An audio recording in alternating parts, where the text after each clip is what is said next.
السلام علیکم ورحمۃ اللہ وبرکاتہ۔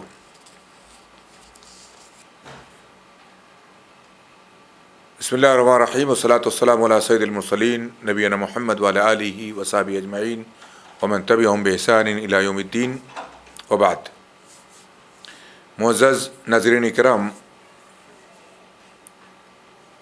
ہم لوگ تراویح کے مسائل اور تراویح میں کچھ ہونے والی گڑبڑیوں کے بارے میں معلومات اس سے پہلے سن چکے ہیں۔ چونکہ رمضان قرآن کا مہینہ ہے اور بکثرت اس ماہ مبارک میں قرآن کریم کی تلاوت کی جاتی ہے۔ بکثرت اس لیے بول رہا ہوں کہ ہر مسلم جسے پڑھنا آتا ہے، قرآن پڑھنا جانتا ہے، اس کو فکر ہوتی ہے کہ کم از کم ایک مرتبہ ہم قرآن کریم خود سے پڑھ لیں،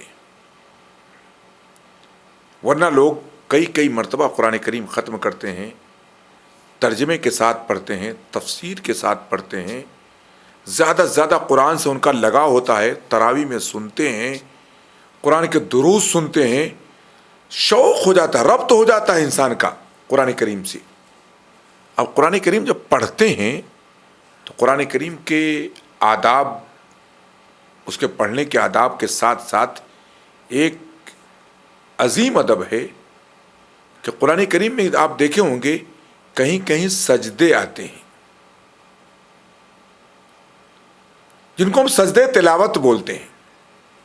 آج ہمارا باب نمبر 19 چیپٹر نمبر 19 میں سجدے تلاوت ہی پر انشاءاللہ العزیز بحث ہوگی کہ سجدے تلاوت کہاں کہاں کیے جائیں گے،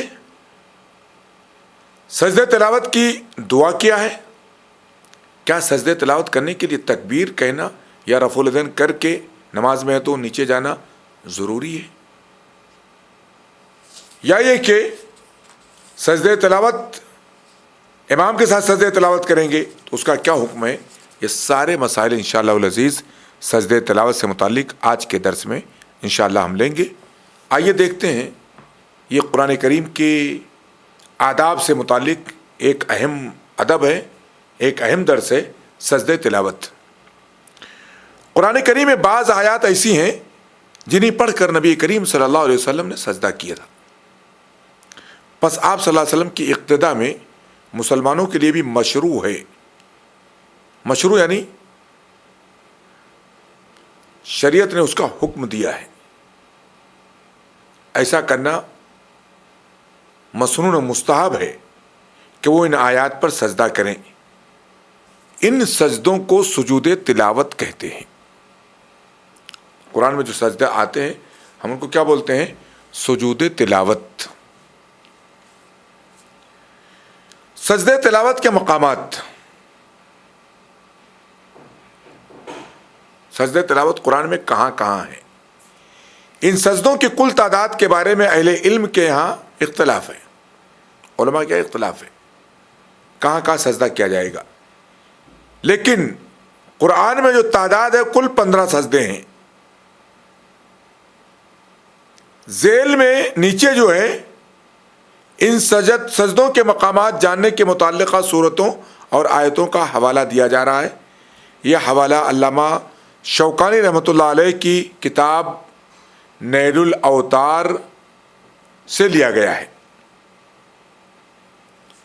بالترتیب ہم دیکھیں گے، سورہ اعراف کی آیت نمبر 206 میں سجدہ ہے، سورہ رات کی آیت نمبر 15 میں، سورہ نحل کی آیت نمبر 50 میں، سورہ اسراء یا سورہ بنی اسرائیل کی آیت نمبر 109 میں، سورہ مریم کی آیت نمبر 58 میں، سورہ حج کی آیت نمبر 18 اور پھر سورہ حج کی آیت نمبر 77 میں۔ 77 کے سلسلے میں مختلف ہے سجدہ ہے یا نہیں ہے۔ شافعیہ کیا ہے سجدہ ہے، ورنہ بعض لوگ اکثر لوگ کہتے ہیں کہ اس میں سجدہ نہیں ہے۔ سورہ فرقان آیت نمبر 60، سورہ نمل آیت نمبر 26، سورہ سجدہ آیت نمبر 15، سورہ صاد آیت نمبر 24، سورہ حامیم السجدہ آیت نمبر 38، سورہ نجم آیت نمبر 62، سورہ انشقاق آیت نمبر 21، سورۃ العلق اقرأ بسم ربک الذی خلق کے اخیر میں آیت نمبر 19۔ یہ صورتیں ہیں اور یہ آیتیں ہیں. 15 جگہ ہیں. اس میں ایک جگہ میں نے ذکر کیا سورہ حج کی 77 نمبر آیت کے متعلق اختلاف علماء کیا، بقیہ سب اتفاق ہے کہ ان آیات پر سجدے ہیں. سجدے تلاوت کی دعا کیا ہے ذرا ہم دیکھتے ہیں. سجود تلاوت کے مقامات جان لینے کے بعد اب آئیے ان سجدوں سے متعلق بعض احکام بھی جان لیتے ہیں. سب سے پہلا سوال یہ ہے کہ سجود تلاوت میں کیا پڑھا جائے. اگر ہم قیام اللیل کر رہے ہیں تب بھی ہمیں آیت آنے کے بعد سیدھے سجدے میں چلے جانا ہے، رفع الذہن کر کے سجدے میں جانا ہے اللہ اکبر کہتے ہوئے، اور پھر اللہ اکبر کہتے ہوئے اٹھ کر کے پھر قیام میں آ جانا ہے اور اس کے آگے کی آیت کو پڑھنا ہے. سورہ فاتحہ نہیں پڑھنا ہے، اس کے آگے کی آیت کو پڑھنا ہے. یہ سجود تلاوت کا طریقہ ہے، سجدہ تلاوت کا طریقہ ہے نماز میں. ہم اگر عام جگہوں پر پڑھ رہے ہیں تو بہتر یہ ہے کہ باوضو ہو کر کے قرآن کریم کی تلاوت کریں، باوضو رہیں تاکہ سجدہ ہمارا باوضو ہو. بہتر یہ مستحب یہ بہتر یہ ہے کہ ہمارا سجدہ قبلہ رخ ہو کر کے ہو. یہ مسنون مستحب ہے. ایسے میں کیا تکبیر کہنا ہے نہیں کہنا ہے مسئلہ انشاءاللہ آگے آئے گا، لیکن اگر تکبیر ہم کہہ لیتے ہیں تو یہ بہتر اور افضل ہے کہ اللہ اکبر کہہ کر کے کیا کریں، ہم سجدے میں چلے جائیں، اللہ اکبر کے سجدے سے اٹھ جائیں. اس کے لیے سلام پھیرنے کی ضرورت نہیں ہے. لیکن کیا دعا پڑھنا ہے سجدے میں؟ ہمارے سامنے سوال یہ آیا ہے کہ اس سجدے تلاوت میں دعا کیا پڑھنا ہے. کیا سبحان ربی الاعلیٰ پڑھیں گے، سبحان قدوس ربنا ورب الملائکۃ والروح پڑھیں گے، سبحانک اللہم ربنا بحمدک اللہم اغفر لی جو ہم پڑھتے ہیں وہ پڑھیں گے، یا کون سی دعا پڑھیں گے؟ یہ ہمارے سامنے سوال ہے نا. سیدہ عائشہ رضی اللہ تعالیٰ عنہ ام المومنین ارشاد فرماتی ہیں کہ اللہ کے رسول صلی اللہ علیہ وسلم رات کی ہر نماز میں یا رات کی نماز میں اللہ کے رسول صلی اللہ علیہ وسلم رات کی نماز میں قرآن کے سجدوں میں یہ دعا پڑھتے تھے. جب سجدہ تلاوت آتا آپ سجدہ کرتے اور آپ یہ دعا پڑھتے، سجد وجہی للذی خلقہ وشق سمعہ وبصرہ بحولہ وقوتہ. اور بعض صحیح روایتوں میں آتا ہے فتبارک اللہ احسن الخالقین. سجد وجہی للذی خلقہ وشق سمعہ وبصرہ بحولہ وقوتہ فتبارک اللہ احسن الخالقین. میرے چہرے نے اس ذات کو سجدہ کیا جس نے اس کی تخلیق کی، اس نے اس کو بنایا، اس میں اپنے تصرف اور قوت سے کان بنایا، آنکھیں بنا دی. اللہ کتنا بہترین پیدا کرنے والا ہے، کتنا بہترین خالق ہے اللہ رب العزت. بڑی بابرکت ذات ہے بہترین خالق کی. یہ دعا مسنون ہے اور اس کو پڑھنا چاہیے، جیسا کہ اما عائشہ رضی اللہ تعالیٰ عنہ نے اللہ کے نبی صلی اللہ علیہ وسلم سے اس دعا کو نقل کیا ہے. سجدے تلاوت کے لیے تکبیر کہنا کیسا ہے؟ دوسرا سوال یہ ہے کہ سجدے تلاوت میں جاتے وقت اور اٹھتے وقت تکبیر کہنا چاہیے یا نہیں. عام اہل علم اس طرف گئے ہیں سجدے تلاوت اگر نماز میں کیا جائے تو سجدہ میں جاتے وقت اور سجدے سے اٹھتے وقت تکبیر کہنی چاہیے. اس سلسلے میں ایک مرفوع حدیث سے بھی استدلال کیا جا سکتا ہے. ابو سلمہ بن عبد الرحمن سے روایت ہے کہ حضرت ابو ہریرہ رضی اللہ تعالیٰ عنہ نے انہی نماز پڑھائی تو ہر مرتبہ جھکتے وقت اور اٹھتے وقت تکبیر بھی کہی. پھر نماز سے فراغت کے بعد حضرت ابو ہریرہ نے کہا میں نماز کے معاملے میں تم سب لوگوں کی بنسبت رسول اللہ صلی اللہ علیہ وسلم کے زیادہ مشابہ ہوں. یعنی جیسے نبی نماز پڑھاتے تھے میں ویسی ہی نماز تم کو پڑھاتا ہوں. صحیح بخاری صحیح مسلم کی روایت ہے. اور ظاہر سی بات ہے آدمی اگر سجدہ تلاوت کرے گا تو وہ جھکے گا، سجدہ تلاوت ختم کرے گا تو اٹھے گا، تو کیا کہے گا؟ وہ تکبیر کہے گا، جیسا کہ ابو ہریرہ رضی اللہ تعالیٰ عنہ نے کیا ہے. یہ دلیل ہے. اس حدیث سے نماز میں سجدہ تلاوت میں جاتے ہوئے اور اٹھتے وقت تکبیر کی دلیل لی جا سکتی ہے. شیخ ابن عثیمین رحمہ اللہ فرماتے ہیں سجود تلاوت میں منتقل ہونے کے لیے نہ تکبیر کہنے کی ضرورت ہے اور نہ سلام کی. جیسا میں نے ذکر کیا تھا شروع میں، اگر آپ عام سجدہ کر رہے ہیں تو بغیر تکبیر کے بھی سجدہ آپ کر سکتے ہیں، اور بغیر تکبیر کے آپ اٹھ سکتے ہیں، سلام کی کوئی ضرورت نہیں ہے۔ اس لیے کہ نبی کریم صلی اللہ علیہ وسلم نہ سلام کی، مگر یہ کہ آدمی نماز میں ہو، اگر نماز میں تو جھکے گا تو سجدے میں جائے گا تو اللہ اکبر کہے گا، سجدے سے اٹھے گا تو اللہ اکبر کہہ کر کے پھر قیام کی طرف واپس آ جائے گا۔ پس اگر وہ نماز میں ہو تو سجدے میں جاتے وقت، سجدے سے اٹھتے وقت تکبیر یعنی اللہ اکبر کہے گا۔ اس لیے کہ نبی صلی اللہ علیہ وسلم کی نماز کی صفت بیان کرنے والوں نے یہ بات بھی ذکر کی ہے کہ آپ ہر جھکتے وقت اور ہر اٹھتے وقت تکبیر کہا کرتے تھے، اللہ اکبر کہا کرتے تھے۔ اور یہ بات معلوم ہے کہ اللہ کے نبی رسول صلی اللہ علیہ وسلم نماز میں آیت سجدہ بھی پڑھتے تھے اور اس پر سجدہ بھی کرتے تھے۔ پس جب آپ نے سجدے تلاوت کو دیگر سجدوں سے الگ نہیں کیا تو معلوم ہوا کہ اس کے لیے بھی سجدے میں جاتے وقت اور سجدے سے اٹھتے وقت تکبیر کہنا مشروع ہے، شریعت سے ثابت ہے۔ سجدے تلاوت کے وقت تکبیر کہنا بعض سلف سے ثابت ہے، مطلق نماز میں نہ بھی ہوں۔ عبداللہ بن مسلم سے روایت ہے، فرماتے ہیں میرے والد مسلم بن یسار رحمہ اللہ جب سجدے کی آیت پڑھتے تو اللہ اکبر کہتے اور سجدہ کرتے۔ عبداللہ بن مسلم اپنے والد مسلم بن یسار کا عمل ذکر کر رہے ہیں، اور یہ روایت مصنف ابن ابی شیبہ میں ہے۔ اس سے معلوم ہوتا ہے کہ بعض سلف سے یہ طریقہ ثابت ہے کہ عام حالت میں بھی اللہ اکبر کہہ کے سجدے میں جائے، اللہ اکبر کہہ کر سجدے سے اٹھے۔ شیخ ابن عثیمین رحمہ اللہ کے قول کے مطابق نماز کے علاوہ سجدے تلاوت کے لیے تکبیر کی ضرورت نہیں، لیکن بعض سلف سے نماز کے علاوہ بھی سجدے تلاوت کے لیے تکبیر کہنا منقول ہے، لہٰذا اگر کوئی شخص نماز سے باہر بھی سجدے تلاوت کے لیے تکبیر کہے تو کوئی حرج نہیں ہے، جیسا کہ میں نے شروع میں اشارہ دیا تھا۔ ابو قلابہ اور ابن سیرین محمد ابن سیرین رحمہ اللہ سے روایت ہے، فرماتے ہیں کہ جب آدمی نماز کے علاوہ بھی سجدہ کی آیت پڑھے تو اللہ اکبر کہے، نماز کے علاوہ بھی۔ یہ ابو قلابہ اور محمد ابن سیرین جیسے جلیل القدر تابعین سے یہ قول منقول ہے، اور اس کو بھی ابن ابی شیبہ نے اپنے مصنف میں ذکر کیا ہے۔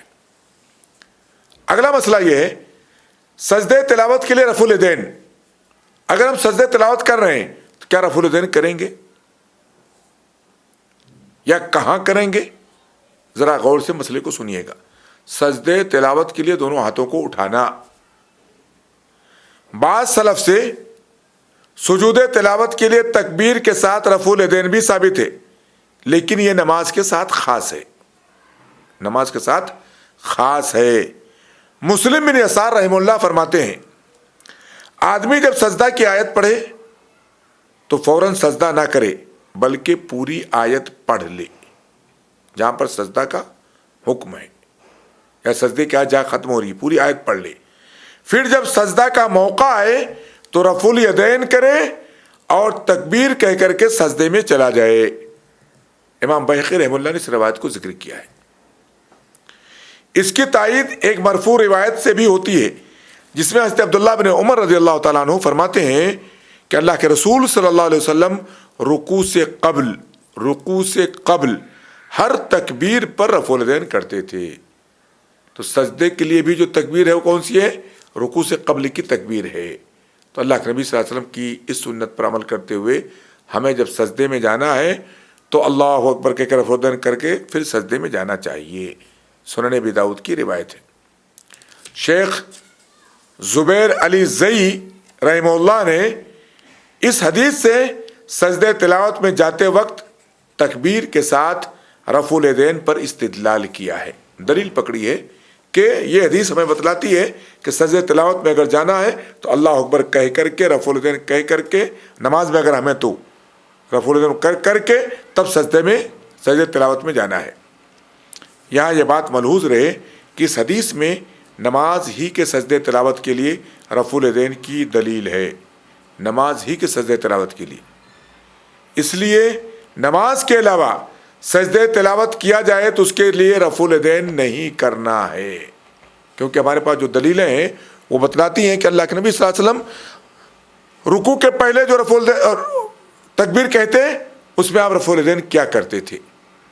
تو اس میں سجدے تلاوت کے لیے بھی جانا جو ہے رفع الیدین کے ساتھ ثابت ہو جائے گا، لیکن نماز کے باہر اگر آپ سجدہ کر رہے ہیں تو رفع الیدین ثابت نہیں ہے، ہمیں یہ بات ماننی چاہیے۔ اگلا مسئلہ ہے امام کے ساتھ سجدے تلاوت۔ اگر ہم امام کے ساتھ ہیں، امام کے پیچھے ہیں، امام پڑھا رہا ہے اور تلاوت کر رہا ہے سجدے کی آیت کی، اور سجدہ کر رہا ہے، ہمیں کیا کرنا ہے؟ یہاں ایک سوال یہ بھی ہے کہ اگر سجدے تلاوت نماز با جماعت میں آ جائے تو کیا مقتدیوں کو بھی امام کے ساتھ سجدہ کرنا چاہیے؟ جواب یہ ہے کہ چونکہ مقتدی جو ہوتے ہیں وہ امام کے تابع ہوتے ہیں، جیسا امام کرتا ہے ویسے مقتدی کرتا ہے، اس لیے انہیں بھی امام کے ساتھ ضرور سجدہ کرنا چاہیے۔ ایسا نہیں امام کرے، امام پڑھ رہا ہے میں تو سن رہا ہوں صرف، نہیں، امام کے ساتھ مقتدیوں کو بھی سجدہ کرنا چاہیے، کیونکہ ہم امام کے تابع ہوتے ہیں، مقتدی امام کے تابع ہوتے ہیں۔ اللہ کے رسول صلی اللہ علیہ وسلم نے فرمایا امام اسی لیے مقرر کیا گیا ہے تاکہ تم اس کی اقتداء کرو، پس جب وہ تکبیر کہے تو تم بھی تکبیر کہو، جب وہ رکوع کرے تو تم بھی رکوع کرو، جب وہ سجدہ کرے تو تم بھی سجدہ کرو۔ صحیح بخاری صحیح مسلم کی روایت ہے۔ اور سجدے تلاوت بھی سجدے سے الگ سجدہ نہیں ہے، وہ بھی سجدہ ہے۔ امام جب سجدے تلاوت میں جائے تو مقتدیوں کو بھی سجدے تلاوت میں جانا ہے، اس حدیث کی روشنی میں۔ اس حدیث میں امام کے ساتھ مقتدیوں کو بھی سجدہ کرنے کا حکم ہے، اور اس میں عام سجدوں کے ساتھ ساتھ سجدے تلاوت بھی شامل ہے۔ لیکن کبھی ایسا ہو جائے کہ امام سجدے تلاوت کی تکبیر کہے،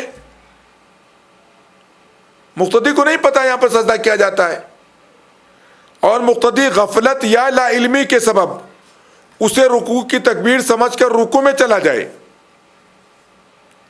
تو اب مقتدی کیا کرے؟ اسے چاہیے کہ احساس ہوتے ہی وہ بھی سجدے میں چلا جائے۔ اگر اسے لگا، اڑوس پڑوس میں دیکھا، نظر گئی، ارے سب تو سجدے میں، وہ بھی سجدے میں چلا جائے، رکوع چھوڑ سے سجدے میں چلا جائے۔ لیکن اگر امام کے سجدے کے اٹھنے تک اسے معلوم ہی نہ ہو تو کیا کرے؟ ایسا غفلت میں تھا کہ اڑوس پڑوس کی اس کو خبر نہیں، آگے پیچھے کی خبر نہیں، سب سجدے میں چلے گئے ہیں، وہ رکوع میں پڑا ہوا ہے۔ شیخ ابن عثیمین رحمہ اللہ فرماتے ہیں یہ شخص جو رکوع میں چلا گیا جبکہ اس کا امام سجدے میں ہے، اسے کیسے احساس ہوگا کہ امام نے سجدہ کیا ہے نہ کہ رکوع؟ کیسے احساس ہوگا؟ جواب کیا دیتے ہیں؟ جب امام سجدے سے اٹھے گا تو اللہ اکبر کہے گا، جبکہ رکوع سے اٹھنے کے بعد کیا کہا جاتا ہے؟ سمیع اللہ لمن حمیدہ کہا جاتا ہے۔ تکبیر کا ٹون الگ ہوگا، رکوع سے اٹھنے کے بعد تسمیع ہے، سمیع اللہ لمن حمیدہ کہا جاتا ہے۔ اب وہ چونکے گا، بھائی ہم تو رکوع کر رہے تھے، امام اللہ اکبر کہہ رہا ہے، اس کا مطلب کہ وہ سجدہ کیا تھا، سجدے سے اٹھ رہا ہے۔ پس جب امام سجدے سے اٹھے اور تکبیر کہے تو اس وقت مقتدی کو معلوم ہو جائے گا کہ امام نے سجدہ کیا تھا۔ اب وہ مقتدی کرے کیا؟ امام نے سجدہ کیا، مقتدی نے غفلت میں، لا علمی میں، لاپرواہی میں اس نے رکوع کر لیا۔ جواب یہ ہے اسے چاہیے کہ امام کے تابع ہو کر پھر کھڑا ہو جائے۔ ٹھیک ہے، امام نے سجدہ کیا اور اس نے رکوع کیا، امام کے ساتھ پھر کھڑا ہو جائے۔ لیکن کیا اس مقتدی پر سجدے سہو واجب ہے یا نہیں؟ ایک الگ سوال آئے گا، کیونکہ امام کی مطابقت اس نے نہیں کی ہے۔ امام سجدے میں تھا یا رکوع میں تھا، لیکن لا علمی تھی، جہالت تھی، نادانی تھی۔ جواب ہے اس پر سجدے سہو واجب نہیں ہے، اس لیے کہ نماز میں سجدے تلاوت واجب نہیں ہے، یہ محض سجدے تلاوت ہے۔ اگرچہ اس مقتدی کو چاہیے تھا کہ وہ امام کی مطابقت کرتا۔ سجدے سہو کہاں واجب ہوتا ہے؟ جہاں پر کوئی واجب چھوٹ جائے، جہاں پر کوئی واجب چھوٹ جائے۔ اگر رکن چھوٹ جاتا ہے تو نماز باطل ہو جاتی ہے، لیکن واجب چھوٹے گا، سجدے سہو اس کی بھرپائی کرے گا۔ جب سجدے تلاوت واجب ہی نہیں ہے تو اس صورت میں اس پر سجدہ جو ہے مقتدی پر واجب نہیں ہوگا۔ اگرچہ اس مقتدی کو چاہیے تھا کہ وہ امام کی مطابقت کرتا، امام کے پیچھے پیچھے چلتا، لیکن چونکہ امام کی مطابقت کا موقع چلا گیا، لہٰذا اس شخص پر اب یہی لازم ہے کہ وہ امام کے ساتھ بقیہ نماز جاری رکھے۔ خلاصہ یہ کہ سجدہ، آیت سجدہ آنے پر نماز میں نماز سے باہر سجدہ تلاوت مسنون ہے۔ منفرد، اکیلا آدمی، امام، مقتدی، سب کے لیے سجدہ مشروع ہے۔ نماز میں، نماز سے باہر ہو، سجدہ تلاوت کے لیے تکبیر کہی جائے، البتہ رفع الیدین صرف نماز ہی میں کیا جائے۔ یہ مسائل ہم نے جانے۔ واللہ اعلم، وصلی اللہ علی نبینا محمد وعلی آلہ وصحبہ وسلم۔ والسلام علیکم ورحمۃ اللہ وبرکاتہ۔